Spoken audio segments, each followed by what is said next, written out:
Forest ഉദ്യോഗസ്ഥരെ ഉപരോധിച്ച നാട്ടുകാർ Konni കുളത്തുമണ്ണിലാണ് forest ഉദ്യോഗസ്ഥരെ തടഞ്ഞുവെച്ച പ്രതിഷേധിച്ചത്.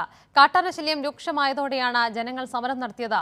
ഇവരെ നമുക്ക് ഉത്തരവാദിത്തപ്പെട്ട കളക്ടറോ അല്ലെ RDO സ്ഥലത്തെത്തണം. ആ സ്ഥലത്തെത്താൻ നമ്മൾ ഇവരെ വിടുന്ന പ്രശ്നമില്ല. കാരണം തിരുവോണം വന്നത് എല്ലാവരും ഇങ്ങനെ ഇത് തടിച്ചുകൂടിയെന്ന് പറഞ്ഞാൽ എല്ലാവരുടെയും ഒരു പ്രശ്നമാണ്. ഓണവിപണി ലക്ഷ്യമാക്കി നട്ടതെല്ലാം കാട്ടാന നശിപ്പിച്ചു. വന്യജീവി ആക്രമണത്തിൽ കാര്യമായൊന്നും വനംവകുപ്പ് ചെയ്യുന്നില്ല. ഇതോടെയാണ് ഫോറസ്റ്റ് ഉദ്യോഗസ്ഥരെ നാട്ടുകാർ ചേർന്ന് ഉപരോധിച്ചത്. സ്ഥാനത്ത് പറയുന്നു, അതിരൂക്ഷമായ വന്യമൃഗ ശല്യമുള്ള മേഖലയായി കലഞ്ഞൂർ ഗ്രാമപഞ്ചായത്തിനെ പ്രഖ്യാപിക്കണം, റെഡ് സോണായി പ്രഖ്യാപിക്കണം. എങ്കിൽ മാത്രമേ നമുക്ക് അടിയന്തരമായ നടപടികൾ എടുക്കാൻ കഴിയുള്ളൂ. അത് എടുക്കണം. CPIM സംസ്ഥാന കമ്മിറ്റി അംഗം KP ഉദയഭാനുവും സമരത്തിൽ പങ്കെടുത്തു. യാതൊരു കരുതലും ഫോറസ്റ്റുകാരുടെ ഭാഗത്തുനിന്നും ഉണ്ടാവുന്നില്ല. അതുപോലെ നഷ്ടം സംഭവിച്ച കൃഷിക്കാർക്ക് പൂർണ്ണമായ നഷ്ടപരിഹാരം അവർക്ക് കിട്ടണം.